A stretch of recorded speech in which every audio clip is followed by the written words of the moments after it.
बैठते रहो बैठते रहो। बैठने जान दो अपने स्थान पर। अच्छा अच्छा जाओ, अपने अपने स्थान पर पहुंचो। नहीं बता रहे।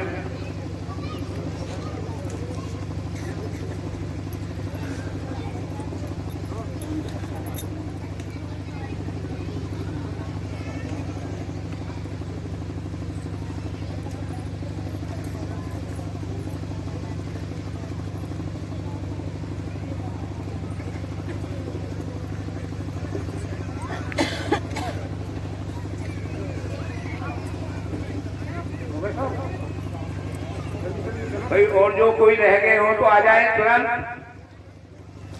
उधर उधर उधर उधर उधर इधर हो गया अभी। हाँ ये ले आ जाओ, लाइन से आ जाओ।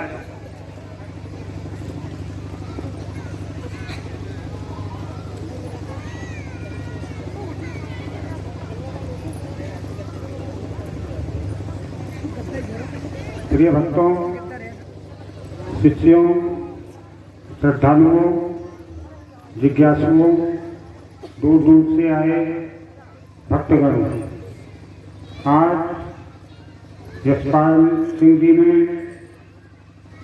दूसरी बार और बड़ी मेहनत, लगन, श्रद्धा, विश्वास और प्रेम के साथ इस धार्मिक कार्यक्रम का आयोजन किया है। इनके उनके परिवार के लिए बहुत बहुत आशीर्वाद और जो पंडाल में उपस्थित भक्तगण हैं उनको भी मेरा बहुत बहुत साधुवाद।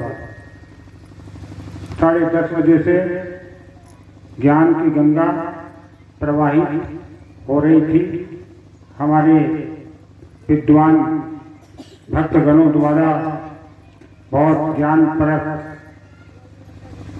प्रवचन किए हैं और मैं ये समझता हूँ कि इतने सारे विद्वानों के प्रवचनों की अगर एक लाइन भी याद रख लेंगे तो हमारा कल्याण होगा। हमारे शीशपाल जी हैं, वो शायद यहाँ नहीं आए, बेर वाले, वो जो भजन सुनाते हैं तो वो 3 बात बताते हैं कि आसन, शासन और राशन। तो मैं देख रहा हूँ कि यहाँ आसन का मतलब तुम स्थिर बैठे हो। खास तौर से महिलाएं बिल्कुल स्थिर बैठे हैं, पुरुष तो इधर उधर को भाग भी जाते हैं। तो जब हमारा आसन मजबूत होगा, बैठने की स्थिति हमारी मजबूत होगी, तो जिस मन को हम रोकने की बात करते हैं कि हमारा मन रुकता नहीं है, इधर से उधर भागता रहता है, हमारी जो पंच महाभूत में लगी हुई इंद्रियां हैं उनके माध्यम से इसको इधर से उधर दौड़ाता रहता, तो वो मन हाथ थक के उसी प्रकार से बैठ जाता है जैसे कि हमारा कुत्ते को पकड़ के ले आओ और तुम बांध दोगे तो वो चक्कर काटता रहेगा कुछ देर तक, फिर हाथ थक के वो वहीं पे बैठा है। तो इसलिए जो आसन है वो हमारा मजबूत होना चाहिए। ये नहीं है कि 1 घंटे के लिए आए, आधे घंटे के लिए आए और जी किसी के तो टांग में दर्द हो गया, किसी के पीठ में दर्द हो गया, बैठ नहीं पा रहे तो कैसे साधना होगी। तो हमारा आसन भी मजबूत होना चाहिए और फिर अनुशासन, हमारे अंदर अनुशासन भी होना चाहिए। पुलिस के 20 आदमी अनुशासित रह के 20,000 पब्लिक को कंट्रोल कर लेते, क्योंकि वो भीड़ है 20,000 की और वो 20 जवानों का अनुशासन है। हमारे अंदर अनुशासन होना चाहिए। अब जो अनुशासित हैं वो बिल्कुल आराम से अपना बैठे हुए हैं और जिनमें अनुशासन ही नहीं है वो अपना पंडाल में जा रहे हैं, खा रहे हैं, जा रहे हैं, जा रहे हैं, खा रहे हैं। तो अनुशासन ही नहीं है जब, तो कैसे शासन करेंगे हम? तो शासन के लिए अनुशासन होना बहुत जरूरी है। उसके बाद आती है बात राशन की। राशन तो बाद की बात है और पहले से तुम राशन पे टूट जाओगे तो फिर ना तो आसन होने का, ना अनुशासन होने का, फिर कुछ नहीं जीवन में, फिर तो बेकार हो गया। जीवन का जीने का कोई लाभ नहीं है। तो इतनी इतनी ज्ञान परक भजन सुनाए, बातें बता दी, उनको जरूर अपने अंदर ग्रहण करो। अगर उसे हम अपने अंदर ग्रहण नहीं करने के कि जैसे 10 रुपए का पान खाया, उसको थूक दिया, उसका क्या लाभ मिला? नुकसान ही हुआ, कोई लाभ नहीं हुआ। तो अगर हम अपना कीमती समय निकाल करके आ रहे हैं तो उसका सदुपयोग करना चाहिए। कुछ जैसे हमारे मास्टर जी ने लास्ट में कुछ शब्द बोल दिए थे, तो उनके अंदर एक ऐसी भावना दबी हुई थी, वाकई में वो सत्य बोल रहे थे कि हम जहाँ देखते वहीं पे माथा टेक देते, कोई जरूरत नहीं है कहीं भी टेकते नहीं। हो सकता है वहां पे कोई जरूरी नहीं है कि वो तुम्हें आसन बात दे रहा हो सकता है शराब भी दे रहा हो, भले तुम माता टेक रहे हो, लेकिन लोग बेवकूफी तो बना सकता। अगर तुम राक्षस के सामने मस्तक टेक लोगे तो राक्षस दया करेगा तुमसे? कभी दया नहीं करता है, वो गर्दन और काट करेगा तुम्हारी।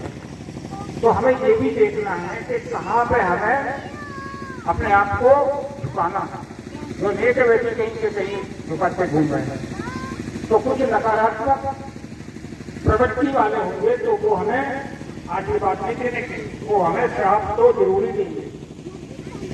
इसलिए अपने माता पिता के पैर छूओगे तो 99%, 1% तो हर जगह अपवाद मिलेगा, वो आशीर्वाद ही देंगे, वो बदुआ नहीं देंगे।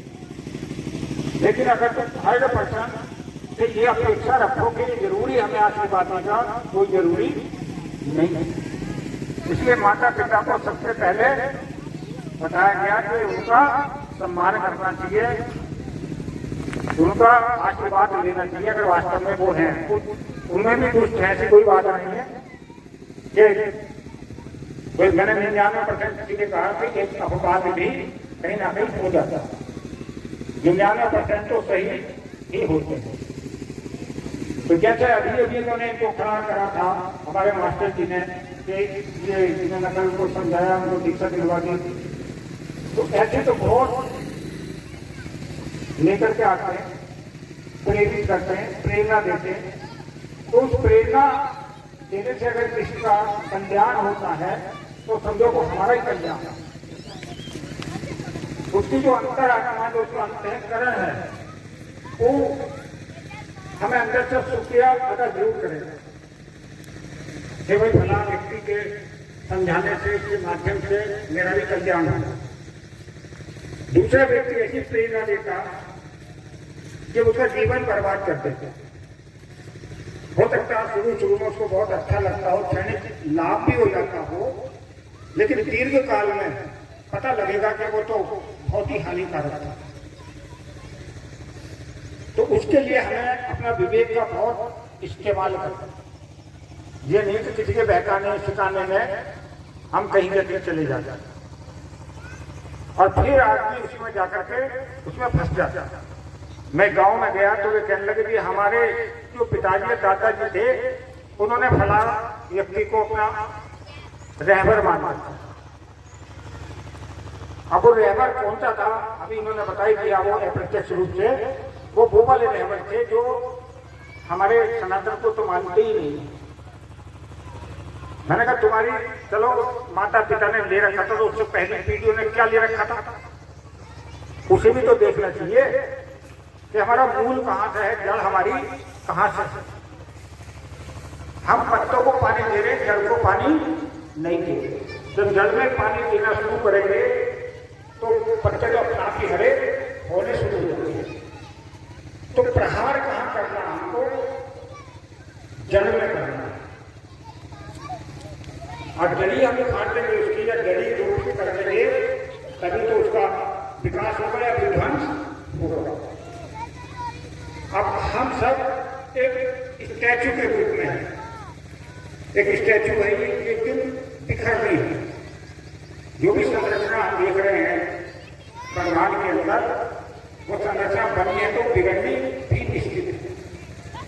इसलिए इसलिए इंसान को कभी भी इस संरचना पर अहंकार नहीं करना चाहिए, घमंड नहीं करना चाहिए।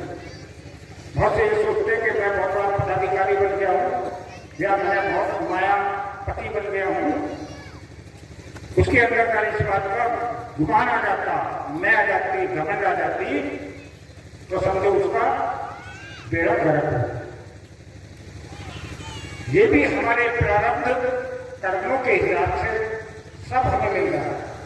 आज जो चीज हम प्राप्त कर रहे हैं या कहाँ हम जा रहे हैं, ये हमारे प्रारब्ध में इकट्ठी है।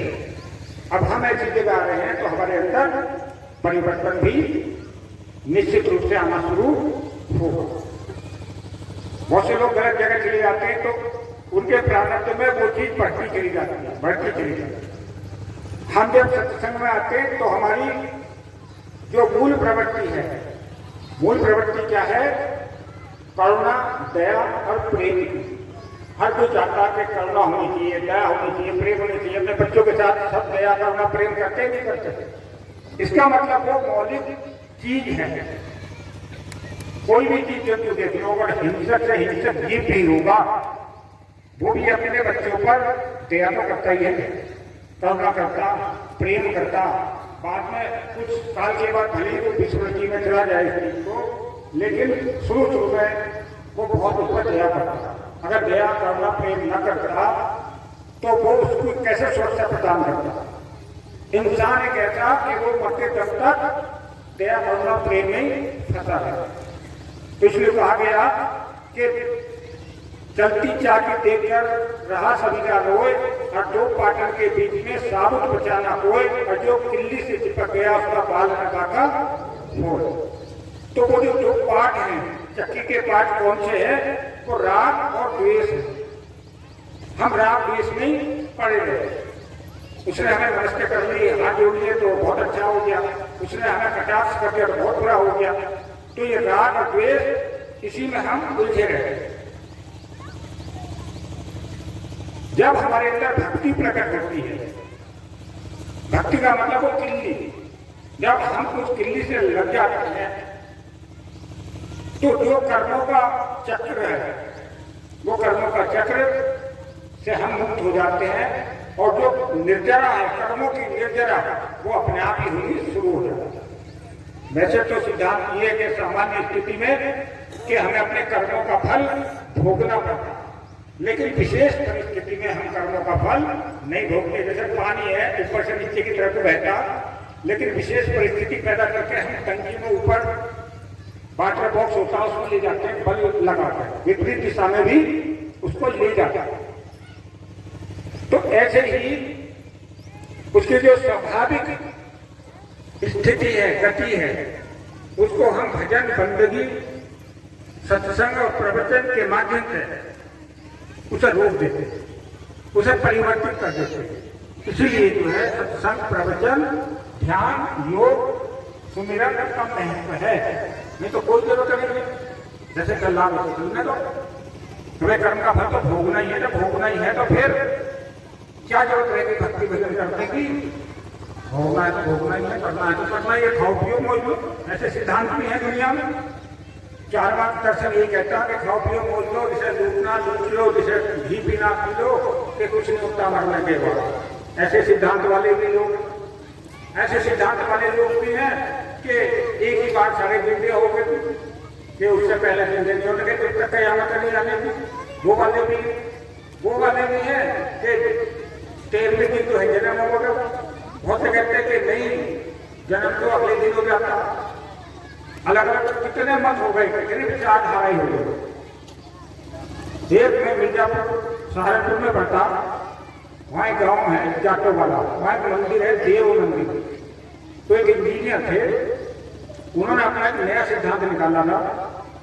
उन्होंने बताया कि जब मर जाता है इंसान या जीव, कोई सा प्राणी, तो उससे 4 फीट की ऊंचाई पे उसके परमाणु निकलते हैं, वैसा ही शरीर बना देते, वैसा शरीर बना के कोई दूसरी बॉडी में फिट हो जाता है। उन्होंने अपना एक नया सिद्धांत बना दिया। तो ऐसी दुनिया में जितने सिद्धांत हैं, अगर हम उसी में उलझ गए तो बेड़ा गर्क हो गया। इसलिए हमारे संत महापुरुषों ने कहा, उन्होंने तो एक ही लाइन में सारी कहानी खत्म कर दी।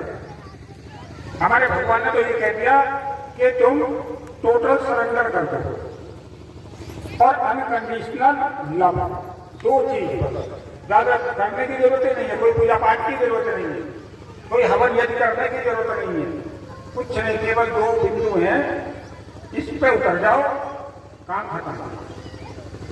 तुमने मेंढक देखा होगा, बरसात के दिनों में पीले चले आते हैं, जाड़ों में कहां चले जाते हैं बताओ? धरती के नीचे दब जाते हैं वो, बेहसली होगी, देखो बेसमाधि रहते हैं 2-3 महीने तक, जब तक ठंड पड़ती है। जब बरसात होती तो वो निकल के बाहर आ जाता है। तो हमने जाके ज्ञानी तो जीत भी हैं, देखो भी समाधि लगा दे। हम कितने प्रयास करते हैं समाधि के लिए, ध्यान के लिए, एक बार और ले लेने का, हम तो उससे तो नहीं है। और कहने यूं कि इंसान सबसे ज्यादा ज्ञान वाला, दीवाना, करवाना, सब कुछ है, उनसे सीख लो। वो अक्रिया के मार्ग में चले जाते हैं। हमारे ऋषियों ने, योगी ने, मुझे ने कहा कि अक्रिया के मार्ग में जाओ, क्रिया के मार्ग में कूद जाओ, क्रिया के मार्ग से कूद ही जाओ, क्योंकि कुछ क्रिया करते करते करते फिर अक्रिया में पहुंच जाओ। लेकिन हम क्या करते हैं, बस क्रिया में करते करते रखते रहो। देखिए करोड़ जाता तो तुम्हारा कल्याण हो जाता, कल्याण क्या होगा, पार हो जाओ। चाहे करके देख लो, प्रैक्टिकल करते रहे तो वो अक्रिया का मार्ग है। जब हम अक्रिया में पहुंच जाते हैं, जब निष्क्रिय अवस्था में पहुंच जाते हैं, तब आत्मबोध होता है। बस ये जो पंच महाभूत है, ये अपने आप तिरोहित हो जाता है। तुमने सुना होगा, जब मीराबाई मंदिर में गई थी तो उसका पतियों के लिए उसी में समाधि की मूर्ति है। सभी को कहते हैं कि वो पूरी दिखाई दे गए थे, जब वो लड़ने लगे थे शिष्य, मुसलमान कहने लगे हम तो इसे नफरत करेंगे, हिंदू कहने लगे हम तो वो कर देंगे, जला देंगे, भजन करते हैं, तो वो अपना पेट में करते हैं। तो ऐसे ये जो पंच महाभूत है, ये संघन, एक संघनित रूप है, एक इकट्ठा रूप है परमाणु में, और परमाणुओं में ऊर्जा है, और वो इन परमाणु को विभाजित करके खत्म करता है। प्रमाण सही बात है, लेकिन हम क्रिया होने क्रिया कर जाते हैं, इंद्रिय से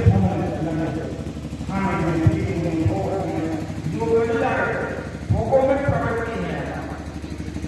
हम कहीं कुछ बड़े भाव को चले जाते हैं, विभाग का अनंत है, और अंदर हमें सीमित होना, अंदर चले जाना।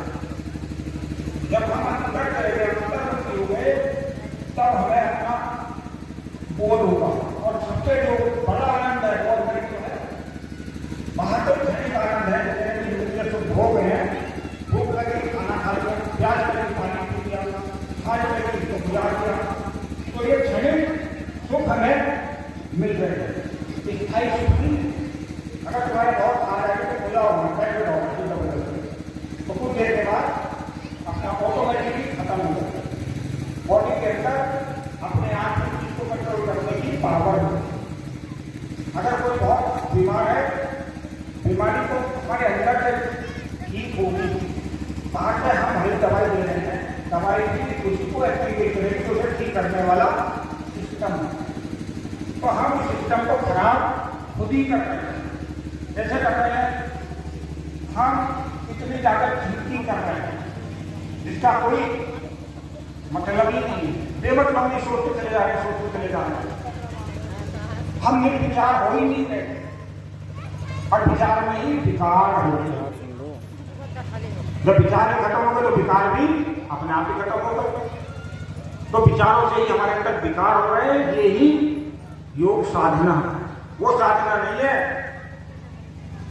कि आसन कर लिए, प्राणायाम कर लिया और कोई एक्सरसाइज कर ली तो हम सोचते यही योग है।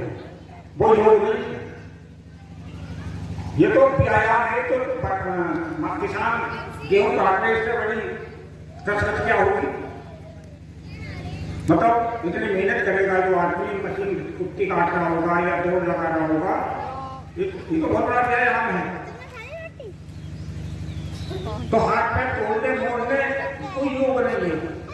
योग है अपने आप को अपने आप से जोड़ लेना। जो वृत्तियां हमारी लगातार बाहर भाग रही हैं, इनको अंदर संकुचित कर देना, इनको रोक देना। जैसे कछुआ होता है अपने अंगों को समेट लेता, ऐसे हम अपनी जब इंद्रियों को समेट लेते हैं। उसके लिए ध्यान की युक्ति बताई। जब हम ध्यान में पहुंचते हैं तो हम अंदर सिमटते चले जाते हैं। जब हम अंदर सिमटते हैं तो जो कर्मों का जाल है, जिस कर्म को जन्म जन्मांतर से हम भोगते चले आ रहे हैं, वे कर्म अपने आप ही खत्म, मतलब उनकी निर्जरा होनी शुरू हो जाती है, वो झड़ने शुरू हो जाते हैं। जैसे फसल को पानी देना बंद कर दो तो उसकी जो फसल के पत्ते वत्ते अपने आप ही सूख के झड़ जाते हैं। ठीक उसी प्रकार से हमारे कर्मों का भी सिद्धांत है, चाहे वो अच्छे कर्म हो चाहे बुरे कर्म हो, जज्जे सोने की हो चाहे लोहे की हो चाहे रस्सी की हो, है तो जिंदगी की। अगर हम कितने पुण्य के काम कर रहे हैं तो पुण्य का फल मिलेगा, पाप कर रहे हैं तो पाप का फल मिलेगा, और हम जब पुरुषार्थी कर्म नहीं कर रहे तो पुरुषार्थी फल नहीं मिलेगा। ये कहाँ होगा? ये अक्रिया के मार्ग में होगा। अक्रिया कहाँ होगी? हमारे अंदर होगी। अब हम कहाँ स्नान करने जा रहे हैं? हम जा रहे हैं त्रिवेणी। अब हम उस त्रिवेणी में जा रहे हैं जो वास्तविक त्रिवेणी में, उसमें स्नान ही नहीं कर रहे हैं। हम बाहर की त्रिवेणी में तो सोचते हैं कि बहुत पुण्य मिलेगा, लेकिन जो अंदर त्रिवेणी है उसमें स्नान नहीं कर रहे। अंदर वाले त्रिवेणी में नहीं मरता है ध्यान, बाहर वाले में तुमने देखा होगा क्या हो गया था। पता ये सबको बताने की मुझे जरूरत नहीं है, टीवी तो सब लोग देखते हैं, समाचार पत्रों में भी देखा होगा। लेकिन जो अंदर त्रिवेणी है आपने आपको सुनना चाहिए, इसमें हम जब स्नान करेंगे तो हमारा कल्याण होगा, हमें पुण्य की प्राप्ति होगी, हमें मोक्ष की प्राप्ति होगी। तो हमें अंतर्मुखी होना है, और अंतर्मुखी होने के लिए ही ये श्वास का जो ध्यान है ये करवाया जाता है, क्योंकि यही एक ऐसा ध्यान है जो नेचुरल है। बाकी जितने भी ध्यान है वो बनावटी, वो आर्टिफिशियल, वो नेचुरल नहीं है, वो प्राकृतिक नहीं है, वो बनाए गए सारे, ये बनाया हुआ नहीं है। तो जब हम इसका ध्यान करेंगे तो अपने आप ही अक्रिया के मार्ग में पहुंच जाए। जब हम अक्रिया के मार्ग में पहुंचते हैं तो हमारे अंदर हर चीज जो कोई पड़ी है, जो शक्ति, जो पावर से कहते हैं, जो ब्रह्मांडे सो पिंडे, जो ब्रह्मांड के अंदर है वो पिंड के अंदर मौजूद है, तो वो अपने आप जागना शुरू हो जाएगा। जिन शक्तियों को हम बाहर ढूंढ रहे हैं वो तो हमारे अंदर ही है, वो सोई पड़ी है, उसे हमें जगाना है। और जागेगी कब? अपना अपना सांस रोको 2 मिनट के लिए। अगर जगानी किसी से एकदम जाग लगी, जब दम घुटेगा शक्ति जागेगी नहीं, जागने की आत्मा भी निकल के बाहर भाग देगी। तो मर जीते जी ये मरना ही तो है। जब दम घुटेगा तो पता लगेगा नहीं कि क्या होता। सब इंद्रिय अपने आप सिमट के, और जितना भी भयंकर कष्ट होगा सब होकर सब साथ छोड़ देंगे। तो जब हम प्रैक्टिकल करेंगे इस बात का कि कितना भयंकर कष्ट होता, तो कहते हैं कि पुनरपि जन्म पुनरपि मरणम, बार बार मरना जीना मरना जीना यही लग जाता है। और हमारा जो धर्म है इतना वैज्ञानिक है, इसने ही सही बात बताई है, किसी ने नहीं बताई सही बात। जितने थे बाकी तो सब मत हैं, मत अपने अपने मत लोगों ने बना दिए कि मेरा रास्ता ये है, मेरा रास्ता ये, मेरा रास्ता ये। जैसे पार्टी होती, राजनीतिक दल होते हैं, उसी प्रकार से आध्यात्मिक दल बना लिए लोगों। किस लिए बना लिए? अपने जीविकोपार्जन के लिए, जबकि ये जीविकोपार्जन से इसका कोई लेना देना नहीं। इसलिए वो जो पावर है वो पावर उसी को मिलेगी जो उसके योग्य होगा। कहते हैं कि फर्स्ट डिजर्व देन डिजायर, पहले योग्य बनो फिर इच्छा करो। योग्यता तो है ही नहीं। एक कांस्टेबल बनने की सोच रहे हैं हम, एसपी बन जाएंगे, कहाँ बन जाएंगे बताओ। तो पहले हमें योग्यता पैदा करनी पड़ेगी अपने अंदर, और जब हम योग्य होंगे तो वो तो हमें देने को तैयार है, वो सरकार हमें पद देने को तैयार है योग्यता के अनुसार। योग्यता तो है ही नहीं। सोच रहे हमें भगवान का कृपा मिल जाए, भगवान का आशीर्वाद मिल जाए, कहाँ से मिलेगा जब उसके हम विपरीत काम कर रहे हैं। अपनी जगह स्थिर नहीं है। गंगाए गंगादास और जमुनाए जमुनादास। कोई कथावाचक चलती आ गए, उन्हीं के पीछे चल दिए। चलो जी सिर पर रख लो घड़ा भर कर, अब इसमें अनाज भरो जी इतना, अब इसमें नोट भरो जी इतने हैं, तुम्हारा कल्याण होगा। अब चलो गंगा जी नहाने, तो ऐसा कल्याण होगा? बताओ, सोचो अपने दिमाग से। कथा तो अपने आप पढ़ लो। कौन से आजकल लोग अनपढ़ तो नहीं है, सब पढ़े लिखे। पहले तो लोग प्राचीन काल में एक कोई पढ़ा लिखा होता था, वो पढ़ कर सुना देता कि देखो हमारे शास्त्र में ये लिखा हुआ, अब तो सब पढ़े लिखे। अब क्या जरूरत रहेगी इस चीज की? अब गर्मी पड़ रही है, अब कोई रजाई ओढ़ता देखा तुमने? अगर ओढ़ दोगे तो बाबलाई तो कहेंगे लोग, क्योंकि स्थिति परिस्थिति बदल गई। तो ऐसी कथा कथाओं की स्थिति परिस्थिति बदल गई, अब इनकी कोई जरूरत नहीं है। अगर तुम्हें लुटना पिटना तो सही है। तो बहुत सारे लोग कहते हैं कि ये जो है निंदा करते हैं। अगर सच बोलना निंदा है तो मैं ऐसी निंदा 100 बार कर दूंगा। सच बोलना अगर निंदा समझता हो कोई तो बताओ, सच को लोग निंदा मान रहे हैं। उन्हें अभी यही नहीं पता कि निंदा होती क्या चीज है। भाई अगर तुम सत्य नहीं बोल सकते तो कहेंगे सत्संगी रहेंगे। मैं तो कह रहे भाई सत्संगी सत्य का संग कर रहे हैं, सत्य का संग कर रहे हैं, सत्य को तो स्वीकार ही नहीं कर रहे हैं, असत्य को स्वीकार कर रहे हैं। बहुत बढ़िया। हाँ गुरुजी मने तो करते, गुरुजी मानते तो है नहीं। अब जब मानते नहीं तो मने क्यों नहीं करते हैं? मने करनी चाहिए ना, मानते नहीं है तो अपने आप ही दिया। मैं अपने आप उधर जहर देखे देखियो कि ले ले तो मैं दिया नहीं ले लेगा, बिल्कुल भी नहीं लेगा। समझो इस बात को। हमने भगवान को भी भिखारी बना दिया। भगवान जो सर्वदाता है, सब कुछ देने वाला है, उसे ही हमने भिखारी बना दिया। जो भगवान जी जो रुपये चढ़ा दिए मैंने, मेरी मनोकामना पूरी हो गई। देवी का मैंने व्रत रखा था तो देवी के जो अपने बिना वो चढ़ा दिया, इसका मतलब वो देवी की भिखारी हो गई। वो तो फिर तो हम उन्हें भी नहीं भक्का करेंगे, वो तो कृपा हमें करेंगे। हमारा मन सच्चा होना चाहिए, निर्मल होना चाहिए, दया करना, प्रेम की भावना का हमारे अंदर होगी तो वो तो अपना भी देगा। कुछ करने की जरूरत नहीं, कुछ मांगने की जरूरत नहीं। मांगने की जरूरत क्या है? तो एक अबोध बच्चा होता, उसका तो माँ बाप खुद ही ख्याल रखता। जब छोटा सा होता हो वो गोद में खेलता, लेकिन जैसे जैसे वो बड़ा होता तो फिर ख्याल कम हो जाता, जब तो लोग अकलमंद हो गया। तो ऐसे भगवान के सामने जब हम अकलमंद बने रहते हैं तो भगवान होता था वो अपने प्रति काम करता है। पानी दिए, इसलिए कहा कि समर्पण का मतलब ये जो है कि हम उसी प्रति समर्पित हो गए। जाई की रखे राम आई की। आज में तो बहुत लोग करें इतना तो मैंने धन सब तेरे अर्पण क्या लागे मेरा, सब कह रहे हैं क्या अर्पण है? चलो धन तो मैं मानूंगा कर दे यार, 2000 रुपये चला था, मन अर्पण करा तन अर्पण करा, बिल्कुल कुछ नहीं करा। भगवान के प्रति तो खाली शब्द है, अर्पण तो कुछ करा ही नहीं। और अर्पण करना भी किसी चाहिए मन का, तन का धन का क्या अर्पण करना? मन का करो तब तो है कल्याणकारी बात।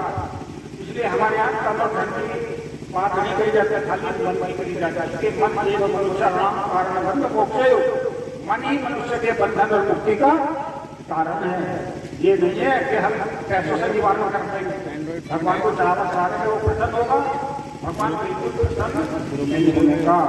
तुम्हें कोई भीख देने लगे तो तुम प्रसन्न हो गए ना? बताओ, कोई खुश होगा तो कोई कहने लगे लो भिखारी भिखारी कहलवाना कोई पसंद करेगा? नहीं कर सकते, क्योंकि वो अपमानजनक शब्द है। तो भगवान कैसे खुश हो जाएगा कि उससे भीख से? भले उसका नाम हमने बदल दिया हो, कुछ भी लिख दिया हो। अगर गाय के पेट पे हम लिखते हैं कि वो गधा है तो गधा थोड़ी होते रहेगी, तो गाय के नाम लिख देने से उसके गुण धर्म में कोई परिवर्तन नहीं होता। एक बेचारा चौराहे पे बैठा वो भीख मांग रहा, एक जो है ठंडी छाव में बैठा, उसने भी वहां चौराहे में बैठा, वो ठंडी छाव में जो बैठा।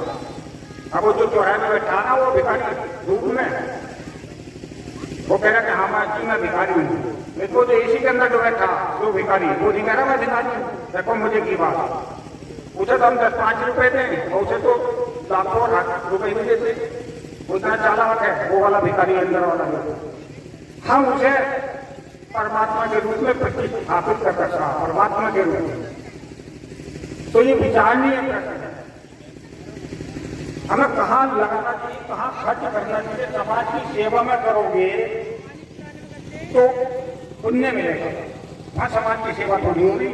वो तो व्यक्ति विशेष की सेवा कर रहे हैं, व्यक्ति विशेष की सेवा करने से कोई पुण्य नहीं मिलेगा। अगर हाँ कोई जरूरतमंद है, अगर व्यक्ति विशेष भी है, उसकी अगर मदद करोगे तो उसका पुण्य मिल सकता है।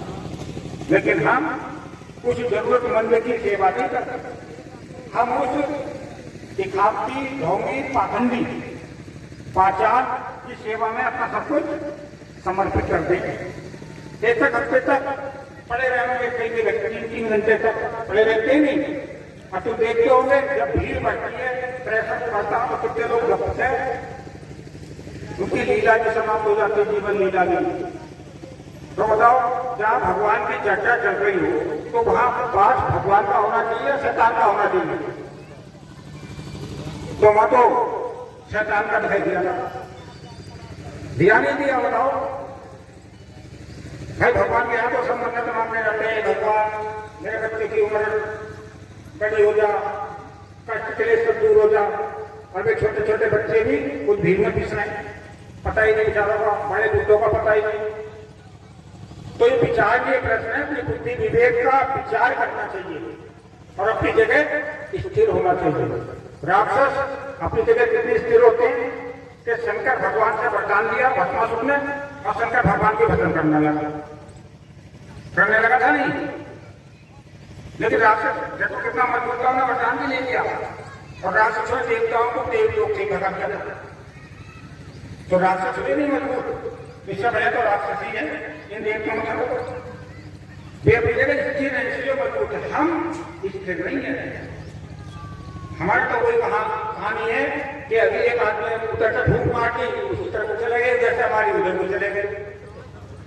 जैसे समुद्र के अंदर लगे थे जो नाव वगैरह या जहाज चलते थे, तो पहले स्टीमर तो थे नहीं, पाल से चलते थे, हवा के रुख से चलते थे। वो पाल से हवा दिया, हवा धीरे चली जाती थी। अगर इधर को चली गई, इधर को लेगी, इधर को चली तो इधर को ले गया।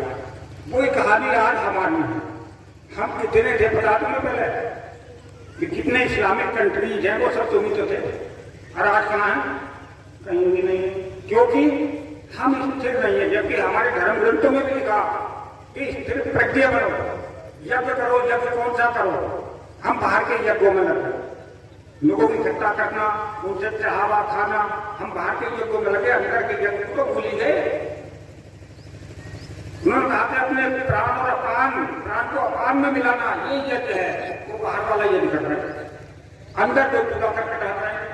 बाहर वाले को बड़ा शुद्धि करके, भाई बिल्कुल शुद्ध देसी घी होना चाहिए, वो भी गाय का, उसमें हवन करने के लिए। और अपने वाली अग्नि में इसमें क्या डालने के अग्नि में सबसे बुरी बुरी चीज डाल रहे हैं। बताओ, तो कहाँ रह गया हमारा सनातन? सनातन की तो बहुत जय बोल रहे हैं, सनातन की पालन भी कर रहे नहीं कर रहे, खाली जय बोलने का काम नहीं चलता।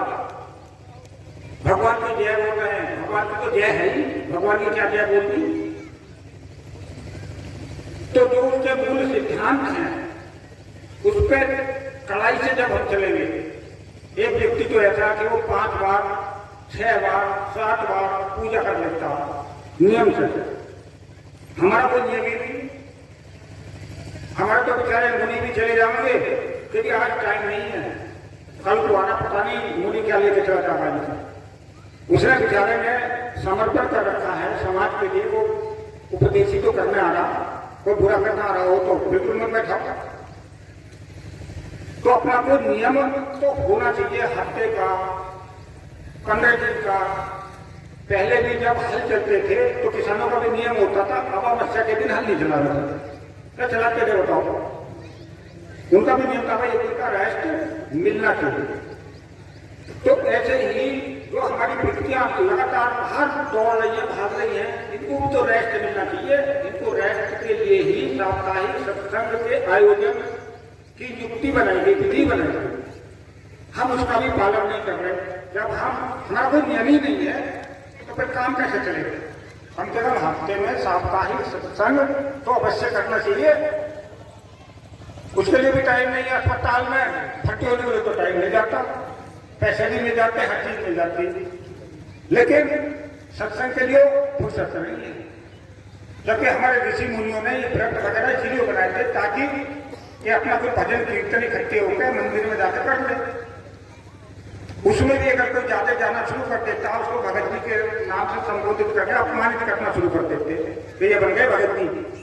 तो चार कार खेलने वाले बैठे होंगे चौराहे पे, वहां से तुम निकल के जाओगे, लोटा लेके रक्षा ही हो रहा भगत जी। कल को वो बेचारा रास्ता बदल देगा। जैसे कोई पागल कुत्ता रस्ते बैठा हो, आत्मा रास्ता बदल ले तो सोचे आए तो पागलगिरी मजाक बनाओगे भाई, तो इस चक्कर को छोड़ो, उसे भी परेशान करते। लेकिन कुछ लोग ऐसे हैं कि जो पूजा नहीं करता तो चले जाते। कल कहा गया था, आज जो नहीं आया था। कुछ ऐसे भी हैं, कुछ ऐसे मतों को मानने वाले भी हैं, वो जबरदस्ती उस मार्ग पर ले जाते हैं। और एक ऐसे मत को मानने वाले हम में से ये बेचारा जा भी रहा होगा तो उसे भी रोक देंगे। अरे तू कहा जाएगा तो बादला हो क्या? मैंने अपना काम कर लिया खेती का।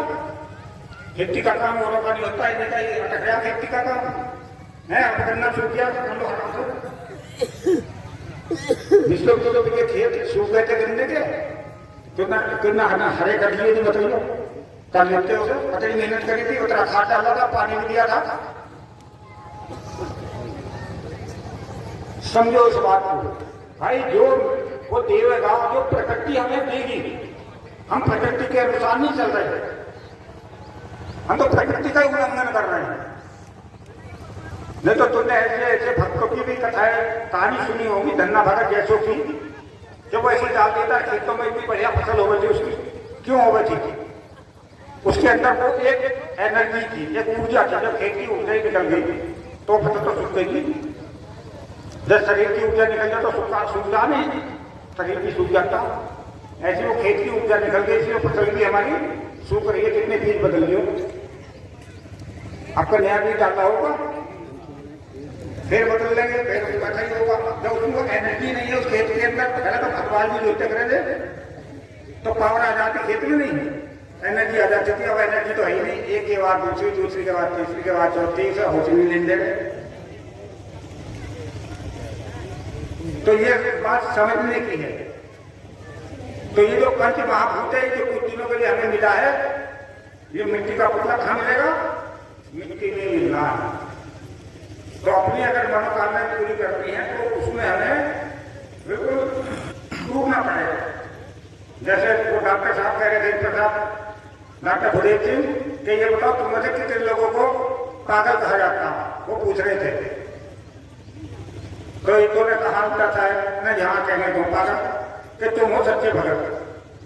जिसे पागल कह दिया का मतलब वो है सच्चाई भगत। कोई भी काम करो, तुम खेती का करो, बिजनेस का करो, शिक्षा का करो, अध्ययन अध्यापन, कोई भी काम करो, अगर उसके पागल होकर काम करोगे तो उसमें 100% लाभ मिलेगा। और डर के करोगे, अजी मोहल्ले वाले मजाक बना में अने कौन आया था, मुझे आया था मजाक बना रहे काहे की, मैंने सत्संग की। यहाँ का चोरी डकैती की मजाक बनाना तो अच्छा भी लगेगा, है सत्संग की मजाक बन गई तो तुम्हारे पास जवाब नहीं है क्या?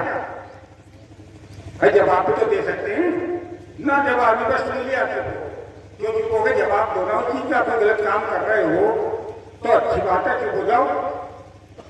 सत्संग के लिए भी कर रहे हैं, लेकिन मजाक बना रहे हैं। अरे ये फलाने गांव में गए थे तो लोग हमारी मजाक बना रहे, तुम सत्संगी हो गए। अरे तो कोई अपराध कर लिया, अगर सत्संगी हो गए तो फिर तो तुम सत्संगी हो जाओ तो बहुत बढ़िया रहो। बुलाओ, बोतल रखो वहां, 10 उड़ा देंगे इधर से उधर से आने वाले, और फिर घूमते फिरेंगे मोहल्ले में, गाली देते फिरेंगे बाल बच्चों को अपने। फिर उनकी महिलाएं से कहेंगे ना गुरु जी को तो इतने दारू में घुस रहे हैं, जो कमाई ला रहे उसी में फूक दे सारी तुम्हारे और बाल को आकर बताओ। तो हम कहां से कहां गिर गए बताओ? भगवान को क्या कहते हैं? भगवान को कितनी बड़ी उपाधि दे दी, क्यों दे दी? कि उन्होंने अपने आप को कंट्रोल करा। भगवान तो खुद ही सभी हैं, भगवान तो अगर अपने आप को कंट्रोल कर रखा अपने आप पर नियंत्रण ही नहीं। बैठे यहाँ होंगे, ध्यान कहीं दूसरी जगह चल रहा होगा, बहुत से तो मजबूरी में बैठे होंगे, यार वहाँ तो गेहूँ काटने थे, यहाँ तो थ्रेशर लगाना था, वहाँ तो फलाना काम करना था, ढीका काम करना था, कि गुरु जी ने तो बहुत लंबा खींच दिया आज। तो भगवान ने कहा कि तुम्हें भाव देखो, भाव कंठ का भाव कैसा था तो उसे कैसा फल मिला, अर्जुन का भाव कैसा था उसको कैसा फल मिला, मीरा का भाव कैसा था उसको कैसा फल मिला। तो भाव हमारा कहता है वैसा ही वो हमें हमारे अंदर एक्टिवेशन शुरू हो जाता है। और रही बात साप्ताहिक सत्संग की, जैसे तुम्हारा मोबाइल डिस्चार्ज हो जाता, उसे रिचार्ज भी तो करते हैं, या उसे चलाओ जाना चाहिए, चलता नहीं है वो, कुछ समय के बाद तो डिस्चार्ज हो गई। तो ऐसे ही जो भी हम लेके जा रहे हैं, जो भी सकारात्मक ऊर्जा में लेके जा रहे हैं, तो जो डिस्चार्ज तो होनी है, तो इसको चार्ज करने के लिए ही सत्संग, भजन और प्रवचन की जरूरत है, नहीं तो कोई जरूरत नहीं है। ये साप्ताहिक सत्संग फायदे के लिए तो है, तो नुकसान के लिए थोड़ी। तो हमें रिचार्ज करना, जो हमारी बैटरी डिस्चार्ज हो गई थी उसे रिचार्ज करने के लिए साप्ताहिक सत्संग है। और अपने घर में बैठ के ध्यान लगाना, वो भी तो उसको चार्ज ही तो करना, जो चीज डिस्चार्ज हो गई है। हम इतने काम करते हैं, कितने लोगों से मिलते हैं, जुड़ते हैं, उनको झेलते भी हैं, कोई अच्छा कहेगा कोई बुरा कहेगा, उसमें भी एनर्जी लॉस होती है हमारी। तो उस एनर्जी को पुनः उसको गेन करने के लिए हम ये ध्यान लगाते हैं। ध्यान तो जरूरी लगाना चाहिए, अगर ध्यान नहीं लगाए तो बेकार है। वो पाठों के चक्कर में घूमते रहोगे ना, फिर रट लिए हमने इतने मंत्र कर लिए, इतनी मालाएं कर ली, तो वो तो पाठ में पिस रहे हैं। पिसना नहीं है, हमें तो समर्पित होना है। समर्पण कहाँ होगा? भक्ति, और भक्ति से हमें मिलेगी मुक्ति। ज्ञान से मुक्ति नहीं मिलती, ज्ञान तो चलता रहता है, तो चलाए ना, इसमें वृत्तियां बनती रहती है, लेकिन भक्ति में वृत्तियां डिजॉल्व हो जाती है। जैसे नमक को पानी में डालते हो तो भूल गया, अपना अस्तित्व खो दिया, उसने सूक्ष्म अवस्था में पहुंच गया। वो जो सोडियम और क्लोरीन है अपने अपने आयन में टूट गई, उसे गर्म करोगे, उबाल दोगे, पानी हटा दोगे तो फिर वो भी फॉर्म आ जाएगा। ऐसे ही बिल्कुल हमारा ये सिस्टम है, इसे डिजॉल्व कर दो तो भावनात्मक शरीर के साथ रहोगे वैसे ही तो, लेकिन स्थूलता हमारी खत्म हो जाए। तो तुमने देखा होगा जो भक्त होते हैं, जो संत होते हैं, वो एकदम हल्के फुल्के रहते शरीर से भी। जब मन हल्का होगा तो शरीर भी हल्का होगा, और जब नदी भारी होगा तो शरीर भी भारी होगा, फिर घुटने बैठ जाते। अरे घुटना बहुत दर्द है, क्यों है दर्द? वजन उठाने का तो है 10 किलो का, अगर तो 20 किलो इसका, तो घुटने तो बैठेंगे नहीं बैठने को। तो उसका जो मूल कारण है उसे तो हटाना पड़ेगा हमें। जब कारण का निवारण कर देंगे तो अपने आप ही मुक्त होगा। तो मोक्ष की प्राप्ति के लिए ही हमें ये जन्म मिला है, और मुक्ति होती है जीते जी। मरने के बाद मत सोचो कि मैं मुक्त हो गया या स्वर्ग लोक में चला गया या कहीं और चला गया, जीते जी ही हमें मुक्त होगा।